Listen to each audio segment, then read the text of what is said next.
بادشاہ کی 60ویں سالگرہ کی آمد تھی۔ پورے ملک میں اعلان کر دیا گیا کہ بادشاہ کی سالگرہ پر عوام بڑھ چڑھ کر حصہ لے۔ بادشاہ نے اپنی سالگرہ پر یہ اعلان کر لیا کہ ان کے لیے ایسی شاندار پوشاک تیار ہو جیسی کسی نے آج تک استعمال نہ کی ہو۔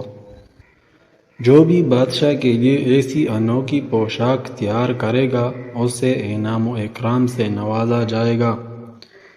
چندو جولاہے کے 3 ذہین لڑکے تھے جو بادشاہ کے مظالم سے تنگ تھے۔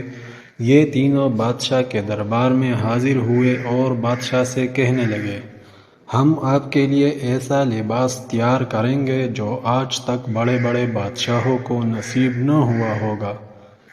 لیکن ہماری ایک عرض سن لے کہ یہ انوکھا لباس دیکھ کر ہر کوئی عش عش کر اٹھے گا، لیکن جھوٹے بے ایمان اور فریبی شخص کو یہ لباس نظر نہیں آئے گا۔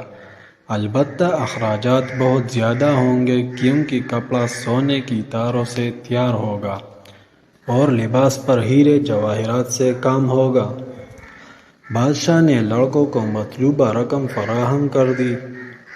10-15 دن کے بعد بادشاہ نے اپنے سپہ سالار سے کہا، وہ جا کر دیکھے کہ ان لڑکوں کا کام کہاں تک پہنچا ہے۔ سپہ سالار نے دیکھا کہ لڑکے کپڑے بننے کے انداز میں خالی ہاتھ ہلا رہے ہیں۔ سپہ سالار چونکہ ایک فریبی اور بے ایمان شخص تھا، اس لیے اس نے اپنا بھرم رکھنے کے لیے بادشاہ کو اطلاع دی کہ حضور، لڑکوں نے آپ کے لیے لاجواب پوشاک تیار کی ہے۔ 3-4 دن بعد جھوٹے اور بے ایمان وزیر نے بھی بادشاہ کو یہی رپورٹ دی۔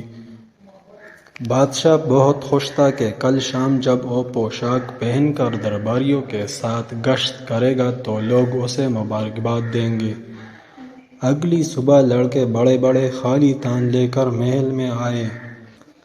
بادشاہ خالی تان دیکھ کر حیران ہوا، پھر اس کو اپنے جھوٹے اور بے ایمان وزیر کی داستانیں یاد آئی اور لباس نہ نظر آنے کی وجہ بھی سمجھ میں آ گئی۔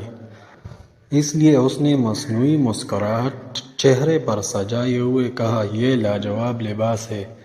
سب لوگ بادشاہ کو فقط ایک سرخ رنگ کی نیکر میں دیکھ کر قہقہے لگا رہے تھے اور بادشاہ سمجھ رہا تھا کہ اس کی پوشاک کی تعریف ہو رہی ہے۔ اچانک بادشاہ کو ایک بچے کی آواز آئی جو اپنے باپ سے پوچھ رہا تھا، ابو بادشاہ سلامت صرف ایک نیکر پہنے کیوں کھڑے ہیں؟ باپ نے کہا، خاموش بے ادب، اگر بادشاہ سلامت نے سن لیا تو سزا ہو جائے گی۔